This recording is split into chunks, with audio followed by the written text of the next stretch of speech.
अमर शहीदों की स्मृति में आओ श्रद्धा सुमन चढ़ाएं, दे सकते बलिदान नहीं तो बलिदानों की गाथा गाएं। नमस्कार। आज़ादी के अमृत महोत्सव के इस विशेष कार्यक्रम में मैं विजेता चतुर्वेदी आप सभी का स्वागत करती हूं, अभिनंदन करती हूं। कार्यक्रम का नाम है स्वतंत्रता की कहानी कहते ये रक्त चित्र। देश को आज़ादी दिलवाने में जाने अनजाने हजारों क्रांतिकारियों ने बलिदान दिया, जिनके प्रति अलग अलग लोग अलग अलग तरीके से कृतज्ञता प्रकट करते हैं। ऐसे ही हैं महान व्यक्तित्व स्वर्गीय श्री रविचंद्र गुप्ता जी, जिन्होंने अपना रक्त देकर 80 क्रांतिकारियों के रक्त चित्र बनवाए।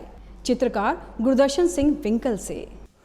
पूज्य रविचंद्र गुप्ता जी उस समय कैप्टन संजीव दहिया सर्वोदय विद्यालय में उप प्रधानाचार्य थे और उन्होंने 23 जनवरी 1997 को नेताजी की जयंती पर एक शहीद मेला लगाया और वहाँ पर एक खूनी हस्ताक्षर नाटक बच्चों द्वारा खेला गया। तो जो बच्चों का मंचन था कि हाँ कौन ये खूनी हस्ताक्षर करता है, और जब बच्चों ने खून से हस्ताक्षर किए तो गुप्ता जी के मन में भी आया कि जब ये बच्चे होकर के अपने खून से हस्ताक्षर यहाँ पर कर सकते हैं केवल नाटक को देखकर, इससे हमें भी प्रेरणा उनको मिली और उन्होंने कहा कि मैं भी रक्त चित्र नेताजी का बनवाऊंगा। और वहीं प्रण लेकर के और वहीं पर एक बोर्ड मंगाया और बोर्ड मंगाने के बाद चित्रकार से बातचीत की और चित्रकार ने वहीं से पहला चित्र जो आप ये देख रहे हैं 6x3 का, ये पहला चित्र वहीं प्रेरणा मिली। उस खूनी हस्ताक्षर नाटक को मंचन को देखकर उनके मन में प्रेरणा आई और उन्होंने ये चित्र की शुरुआत की। गुप्ता जी स्वयं आकर के अपने कक्ष में बैठ करके एक एक चित्र को जैसे माँ अपने बच्चे को संवारती है, ठीक करती है, ठीक उसे साफ करके अच्छे से उनको रखते थे और फिर जब अगली प्रदर्शनी जहाँ पर होती थी वहाँ ले जा कर के उनको हम प्रदर्शित करते थे। वो चाहते थे कि मैं जिन शहीदों ने अपने देश के लिए अपना सर्वस्व निछावर किया है, मन समर्पित, तन समर्पित और यह जीवन समर्पित, चाहता हूँ देश की धरती तुझे कुछ और भी दूँ। माँ तुम्हारा ऋण बहुत है, मैं अकिंचन किंतु इतना कर रहा निवेदन, थाल में लाऊं सजा कर भाल जब, कर दया स्वीकार लेना वह समर्पण। तो वो उनका ये समर्पण था देश के प्रति, अपने शहीदों के प्रति। वो चाहते थे कि मैं भी उनके लिए कुछ और करूं, कुछ उनको दूं। जो अपना जीवन, अपना सर्वस्व निछावर करके चले गए हैं, उनके लिए कम से कम इतना तो कर ही सकते हैं कि हम अपना कुछ जीवन का मूल्य, जीवन का कुछ समय, जीवन से अपने शरीर से कुछ रक्त उनको दे सकें। आइए आपको लेकर चलते हैं इन रक्त चित्रों का अवलोकन कराने वृंदावन स्थित साध्वी रितंबरा जी के आश्रम में, जिसको हम वात्सल्य ग्राम के नाम से भी जानते हैं, जहां पर स्थित है भानु प्रताप शुक्ल शहीद स्मृति संग्रहालय। पूज्य दीदी माँ साध्वी रितंबरा ने जब इन चित्रों को देखा तो उनकी आंख भर आई और उन्होंने शहीदों के रक्त चित्रों को सम्मानजनक स्थान पर स्थापित करने का संकल्प लिया और फिर वात्सल्य ग्राम वृंदावन में देश के वरिष्ठ पत्रकार, महान विद्वान, कवि एवं लेखक स्वर्गीय भानु प्रताप शुक्ल की स्मृति में शहीद संग्रहालय का निर्माण कराकर उसमें रक्त चित्रों को स्थापित कर शहीदों के प्रति कृतज्ञता प्रकट की। इस संग्रहालय में जहां युवा क्रांतिकारियों के चित्रों को सम्मान दिया गया, वहीं 13 वर्ष से 20 वर्ष तक के बाल क्रांतिकारियों के भी चित्र हैं, जो अपने बलिदानों की अनुपम गाथा गा रहे हैं। आज भी जो लोग इस संग्रहालय को देखने जाते हैं तो उनके रोंगटे खड़े हो जाते हैं, रक्त उबलने लगता है, भुजाएं भड़कने लगती हैं। स्वतंत्रता के 75 वर्ष पूर्ण हो रहे हैं और पूरा भारत स्वतंत्रता के अमृत महोत्सव का उत्सव मना रहा है। उत्सव वही होता है जिस उत्सव में हम प्रेरित होते हैं देश के लिए, राष्ट्र के लिए, राष्ट्र के निर्माण में अपना योगदान देने के लिए सन्नद्ध होते हैं। 75 वर्ष स्वतंत्रता के पूर्ण होने की उत्सव में वात्सल्य ग्राम के अंदर स्थापित शहीदों का, बाल शहीदों का, युवा शहीदों का और महिला बलिदानियों का यहाँ पर रक्त से निर्मित एक शहीद संग्रहालय है।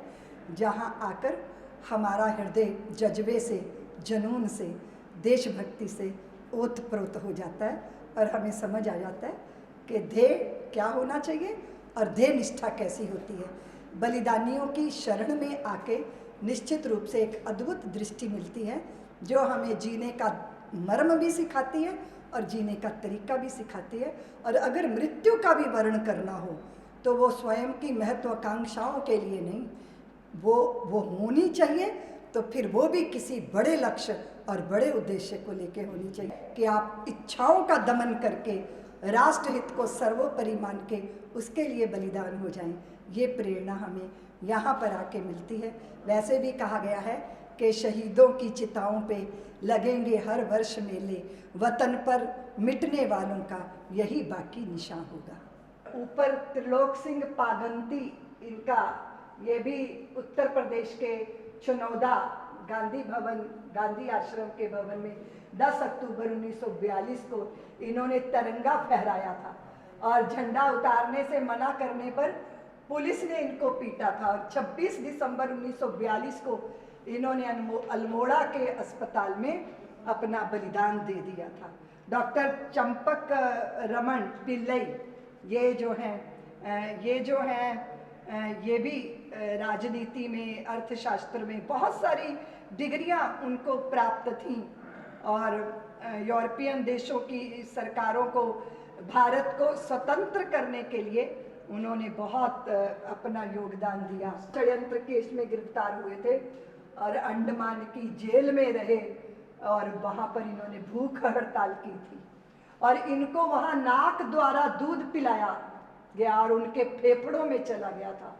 और फिर 17 मई 1933 को छटपटा के उन्होंने अपना दम तोड़ दिया था, अपने शरीर को छोड़ दिया था। और इधर सम्मुख है हमारे राजगुरु, अद्भुत व्यक्तित्व उनका रहा, भगत सिंह, सुखदेव, और उनके साथ ही राजगुरु को भी 23 मार्च को फांसी पे लटका दिया गया था। उनका चित्र भी जो है वो रक्त से बना है, वो रक्त, हृदय का रक्त, हमारी भावनाओं का रक्त, हमारे आवेगों का रक्त, हमारे अंतर्मन को अपनी ही महत्वाकांक्षाओं से जब मथा जाता है, जब हमारा मन हम ही को मारता है, तब इन शहीदों के संसर्ग में आना, इनका चिंतन करना, स्मरण करना, तब व्यक्ति समझता है कि मैं तुच्छ पशु तुल्य जीवन क्यों जीऊं, मैं क्यों ना अपने जीवन को देश धर्म के लिए समर्पित करूं। भगवती चरण वोहरा जी, इन्होंने जो है, इन्होंने भी 28 मई 1930 में इनका जो हाथ में ही बम फट गया था और ये शहीद हो गए थे। और इनकी पत्नी थी वो दुर्गा भाभी, जो आज़ादी के लिए क्रांतिकारियों का एक बहुत बड़ा उनकी गतिविधियों में संलग्न रही और योगदान दिया। और हमारे नेताजी सुभाष चंद्र बोस, जिनसे नेताजी शब्द पवित्र हुआ। जब व्यक्ति अपने जीवन को पवित्रता से जीता है ना, वो उन शब्दों को मायने दे देता है, मान्यता दे देता है। लेकिन भारत माँ की सपूत ऐसे हैं जो शब्दों को भी अलंकृत कर देते हैं, जिन्होंने कहा था तुम मुझे खून दोगे तो मैं तुम्हें आजादी दूंगा। आज भी दिल तड़पता है उस रहस्य को जानने के लिए कि हमारा नेता कहाँ गया। ऐसे नर नाहर, ऐसे नर पुंगव, ऐसे नरसिंह मेरे नेताजी, देखिए उनका दर्शन कीजिए। और ये है मेरे सरदार भगत सिंह। अभी विद्यावती का स्मरण कैसे ना करूं, ऐसी कोख का स्मरण जिस कोख ने ऐसे नरपुंगवों को जन्म दिया, नर नाहरों को जन्म दिया, ऐसे जिंदा दिल पुत्र। माँ रोना मत, दुनिया कहेगी देखो भगत सिंह की माँ उसकी शहीदी पे रो रही है। यतेंद्र नाथ दास हैं, श्याम जी कृष्ण वर्मा हैं, मोहम्मद बरकतुल्ला हैं, उच्च शिक्षा प्राप्त करने इंग्लैंड गए थे और उन्होंने जापान से अल इस्लाम पत्र निकाला। इसके माध्यम से प्रवासी भारतीयों को भारत की आज़ादी के लिए योगदान देने की प्रेरणा दी। 1914 में अमेरिका और 1915 में काबुल, वहाँ से फिर राजा महेंद्र प्रताप ने उन्हें अंतरिम आज़ाद हिंद सरकार का प्रधानमंत्री नियुक्त किया था। 1927 में वो जो है विदेशी साम्राज्य के विरोध में सम्मेलन के आयोजन में सक्रिय भूमिका निभाई और कैलिफोर्निया में इनका निधन हुआ। ये है मोहम्मद बरकतुल्ला। ऊपर है लाला हरदयाल जी, ये है चंद्रशेखर आजाद। देश का गौरव है, ये देश का मान है। ये मरने के बाद, मृत्यु के बाद भी चिरंजीवी हैं, क्योंकि इनकी स्मृतियां हमारे चित्त में जज्बे को जिंदा करती हैं। असहयोग आंदोलन में चंद्रशेखर जी, और आप सब उससे परिचित हैं। जीवित मैं हाथ में आऊंगा नहीं, और फिर किस तरह का उनका उत्सर्ग रहा आप सब जानते हैं। लाला लाजपत राय का दर्शन करो, बाल गंगाधर तिलक उनको देखो, और वो हमारे जतिन्द्र नाथ मुखर्जी, यहाँ गेंदालाल दीक्षित जी हैं, चाफेकर बंधु, क्या इनका उत्सर्ग रहा। क्या पूना के अंदर बीमारी हो या फिर देश के अंदर राजनीतिक बीमारी, उन सब से लड़ते लड़ते जीवन का उत्सर्ग कर दिया। यहाँ पर हम देख रहे हैं सोहन सिंह भकना जी को। ये जो है सोहन सिंह भकना ने पंजाब से अमेरिका जाके सैन फ्रांसिस्को में अपना व्यापार स्थापित किया, लेकिन वहाँ भारतीयों के प्रति घृणा के भाव ने उन्हें भारत को आजाद कराने के लिए प्रेरणा दी। ठाकुर रोशन सिंह को देखो, उधम सिंह को देखो, 20 वर्ष के बाद उन्होंने जो है किस तरह अपना वो संकल्प पूरा कर लिया था। राजेंद्र नाथ लहरी, इनको देखिए जरा आप। बंगाल हो, पंजाब हो, भारत का कौन सा क्षेत्र नहीं था जहां से जो है क्रांति के स्वर ना उठे। राम प्रसाद बिस्मल को देखो, अशफाकुल्ला खान को देखो, और दर्शन करो उनका। फांसी के बाद भी उनका यहाँ पर दर्शन दिखाया गया है। ये सब रक्त से बने हुए चित्र हैं। मास्टर अमीर चंद, देखो एक बात तो निश्चित रूप से मैं अपने में कमी महसूस करती हूँ कि इतना सुंदर ये रवि कुमार गुप्ता जी के रक्त से बनी ये सारा चित्र यहाँ स्थापित है, पर शायद मथुरा वृंदावन भी नहीं जानता होगा। लोग आते हैं, भगवान के दर्शन करते हैं, पर जिन भगवानों ने शहीदों के रूप में हमें आज़ाद भारत में रहने का मौका दिया, उनके चरणों में भी तो पुष्प चढ़ने चाहिए। मैं दूरदर्शन को बहुत अपना आभार व्यक्त करती हूँ। उनकी टीम आज यहाँ आई है, उनसे चर्चा करते करते आज मैं आपसे चर्चा कर रही हूँ, क्योंकि दूरदर्शन ने सोचा है कि वो इस सारे दर्शन पूरे भारत को कराएंगे। देखिए जरा बहन सत्यवती को, मैडम भिखरी जी कामा हैं, वीणा दास भौमिक हैं, कुमारी ज्योतिर्मयी गांगुली हैं, कस्तूरबा गांधी, प्रीति लता बोद्दार, भगनी निवेदिता और मातंगिनी हाजरा, माता तपस्विनी है, बेगम हजरत महल है, महारानी लक्ष्मीबाई जिनकी मैं चर्चा आपसे कर रही थी कि मैं अपनी झांसी नहीं दूंगी। बस ये वो संकल्प, और स्मरण रखिएगा भारतीयों, वो संकल्प जिसके सामने कोई विकल्प नहीं होता, वो आपको सिद्धि के दरवाजे पे खड़ा कर देता है। पर संकल्प धारण करना सामान्य लोगों का विषय नहीं होता। जो शरीर और मन में जीते हैं वो कुछ नहीं कर पाते। जो शरीर को साधन नहीं मानते, वो साध्य नहीं मानते, साधन मानते हैं, वो काल के माथे पर अजर अमर हो जाते हैं, मृत्युंजयी हो जाते हैं, अमर हो जाते हैं, कालजयी हो जाते हैं। वीरांगना अजीजन है, रानी चेन्नम्मा है, ये तांत्या भील हैं इधर, और इधर कुशल कोवर हैं, बिरसा मुंडा, वासुदेव बलवंत फड़के, जनरल थंगल, वीर शंभुधन फुंगलो, और यहाँ राजा भास्कर राव हैं, ये टिकेंद्र जीत सिंह हैं। बड़ी अद्भुत सबकी रोमांचकारी कहानियां हैं, कथा है। कभी कभी तो मुझे लगता है मैं राष्ट्र कथा कहूँ, समाज को बताऊं एक एक व्यक्ति ने क्या सोचा था कि जो है वो प्राग ज्योतिष तक और उधर कश्मीर से लेकर कन्याकुमारी तक, पख्तूस्थान तक, अफगानिस्तान, दुनिया भर का हम अखंड भारत के आराधक हैं। कभी नहीं सोचा था उन्होंने विभाजन माथे पर झेलना पड़ेगा, रक्त रंजित हो जाएगी माँ भारती, और हम बाहर ही दो देश नहीं बना देंगे, अंदर भी भारत में अलग अलग छोटी छोटी पॉकेट में देश विरोधी स्वर उठेंगे। ये कभी उन्होंने नहीं सोचा था। उन्होंने सोचा था पूरा ये क्षेत्र जम्बू द्वीप शांति को प्राप्त करेगा, सब स्वाभिमान के साथ जिएंगे, इसलिए वो उत्सर्ग हुए थे। आजादी के लिए हमने तो लड़ाई नहीं लड़ी, पर आजादी को संभाल के रखना तो हमारी जिम्मेदारी है कि हमारा व्यवहार जिम्मेदार हो, हमारा किरदार सुंदर हो। और दूसरी बात यह है, कभी भी अपनी खामियों को खूबियां नहीं करना चाहिए, कहना चाहिए, और कभी भी अपनी करतूतों को कारनामे सिद्ध नहीं करना चाहिए। करतूत करतूत ही होती है, खामी खामी ही होती है। और देश के प्रत्येक नागरिक को जिम्मेदारी निभाना उसकी जिम्मेदारी है, और अगर ये जिम्मेदारी नहीं है तो फिर इस देश में रहने का अधिकार क्या है?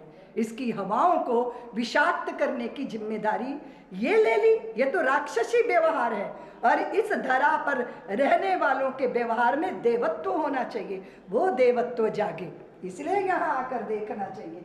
ये सिद्धू गुरु राम सिंह जी और ये है तिरोत सिंह जी, यहाँ राव तुलाराम का चित्र है, कुंवर सिंह है, बंकिम चंद्र चट्टोपाध्याय है। और मैं बहुत खुश हूँ आज, जैसे भगवान विष्णु के सहस्र नाम लेकर वैकुंठ प्राप्त होता है ना, आज मुझे एक एक शहीद का नाम स्मरण करके मैं धन्य हो रही हूँ। और सबसे निवेदन करती हूँ कि प्रातः स्मरण में अपने शहीदों का नाम स्मरण करना चाहिए, उससे सारा दिन संतुलित रहेगा और सारा दिन जो है वो सकारात्मकता से, सुंदर सृजन से भरा रहेगा। तांत्या टोपे हैं, जाला प्रसाद है, हुक्मचंद जैन है, अजीमुल्ला खां है, नाना साहब पेशवे हैं, मंगल पांडे हैं। रक्त की सेहाई से ही क्यों, संग्रहालय में प्रदर्शित 80 चित्र शुद्ध रक्त से निर्मित हैं। इनमें रक्त के अतिरिक्त किसी भी प्रकार के रंग आदि का मिश्रण नहीं है। इन चित्रों को रक्त से चित्रित करने के पीछे रक्तदाता श्री रविचंद्र गुप्ता एवं चित्रकार श्री गुरदर्शन सिंह विकल की हुतात्माओं के प्रति भावनात्मक अनुभूमि एवं समर्पण विशेष कारण रहा। वे मेरे से मिले थे, बोले दीदी माँ, मैंने रक्त से बनाए चित्र, जगह जगह ये प्रदर्शनी लगती है, पर इनको प्रतिष्ठा प्राप्त होनी चाहिए। तो मैंने कहा भैया, वात्सल्य की भूमि इसी के लिए समर्पित है। वे बलिदानी अपने बूढ़े माँ बाप का सहारा हो सकते थे, वे बलिदानी वीर अपने परिवार के साथ वैभवपूर्ण जीवन जी सकते थे, वे शहीद भी उच्च कोटि के साहित्यकार, कलाकार, उद्योगपति, व्यापारी, राजनेता बन सकते थे, लेकिन उन्होंने बलिदान का पथ चुना। विचार कीजिए, हर पल ये कहना चाहिए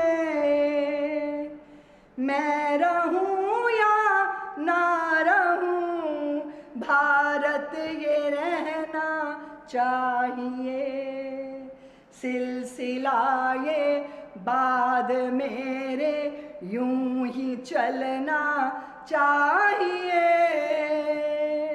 मैं रहूं या ना रहूं, भारत ये रहना चाहिए।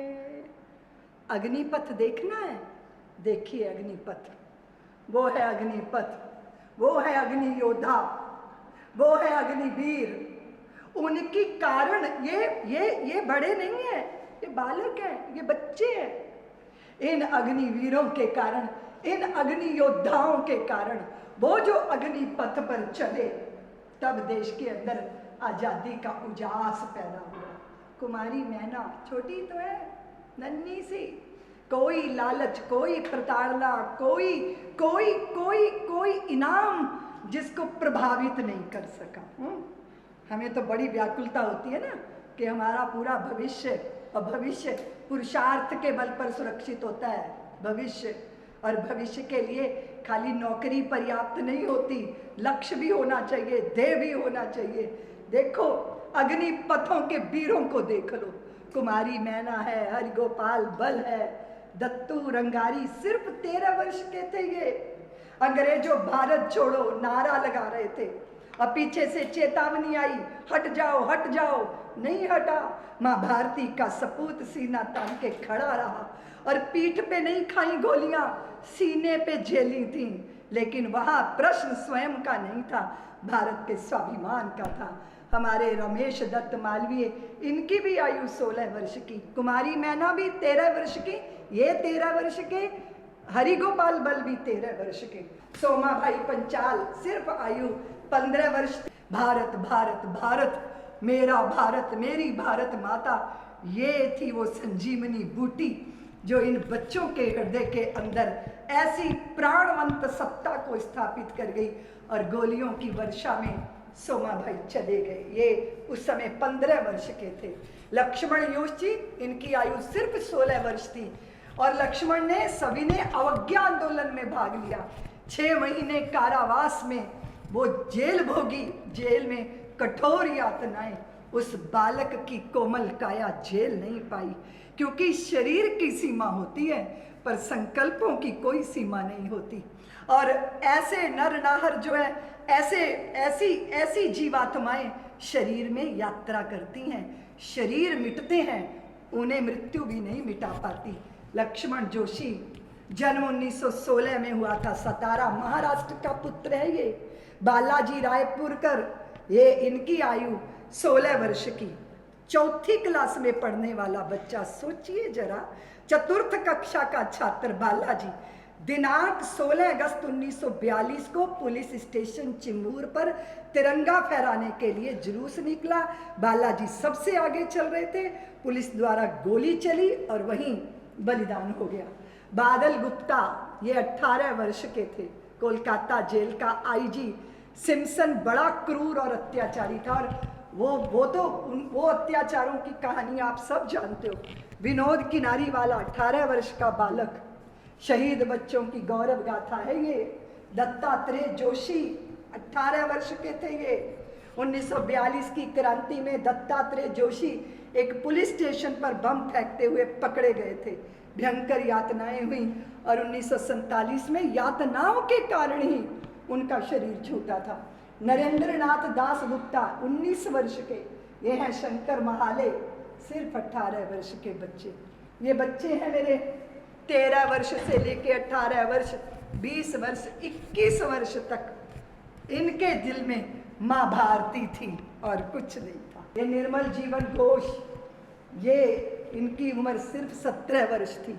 मृगेंद्र नाथ दत्त, मिदनापुर के क्रांतिकारी, जो वो वीरों को चेतावनी मिली थी कि जो है हम, उनका एक ही विषय था, माँ भारती, माँ भारती, और माँ भारती के लिए प्राण का उत्सर्ग। हरिगोपाल 13 वर्ष का बालक था। कानून गोपरा चटगांव में जन्म हुआ था।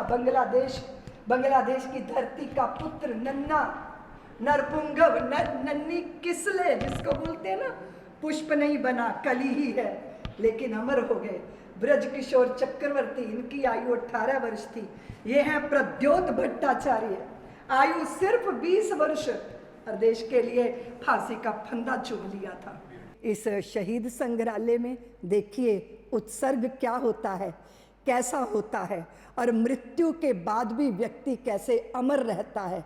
मार नहीं सकती मौत उन्हें, जो मौत की छाती पे चरण रख के अपने देश के भाग्य का लेख लिखते हैं, उन्हें मृत्यु छीन नहीं सकती। वो स्मृतियों में रहते हैं, वो यादों में रहते हैं, वो चित्त में समाये रहते हैं, वो बुद्धि की प्रज्ञा बन जाते हैं, वो चरणों की रवानी बन जाते हैं, वो हाथों का सदकर्म बन जाते हैं, वो वाणी का श्रृंगार बन जाते हैं, वो आँखों को ऐसा दर्शन देते हैं कि जीवन दिव्य नहीं बन पाता पर दिव्यता के उजास से भर जाता है और चित्त प्रेरित होकर अग्रसर हो जाता है माँ भारती के चरणों में अपने सर्वस्व को समर्पित करने के लिए। इसलिए मैं आप सबको निमंत्रण देती हूँ, आइए अपने चित्त के बुझे दीपों को इस जगर मगर करती ज्वाला की छोटी सी आँच, छोटी सी चिंगारी लेकर उसको प्रज्वलित करने का अवसर प्राप्त कीजिए। स्वतंत्रता संग्राम की कहानी बयां करते रक्तचित्रों के इस अनूठे कार्यक्रम में अभी के लिए बस इतना ही। शेष रक्तचित्रों का अवलोकन हम करेंगे हमारे अगले अंक में। इन्हीं बातों के साथ हम देते हैं उन महान वीरों को श्रद्धांजलि। नमस्कार, जय हिंद।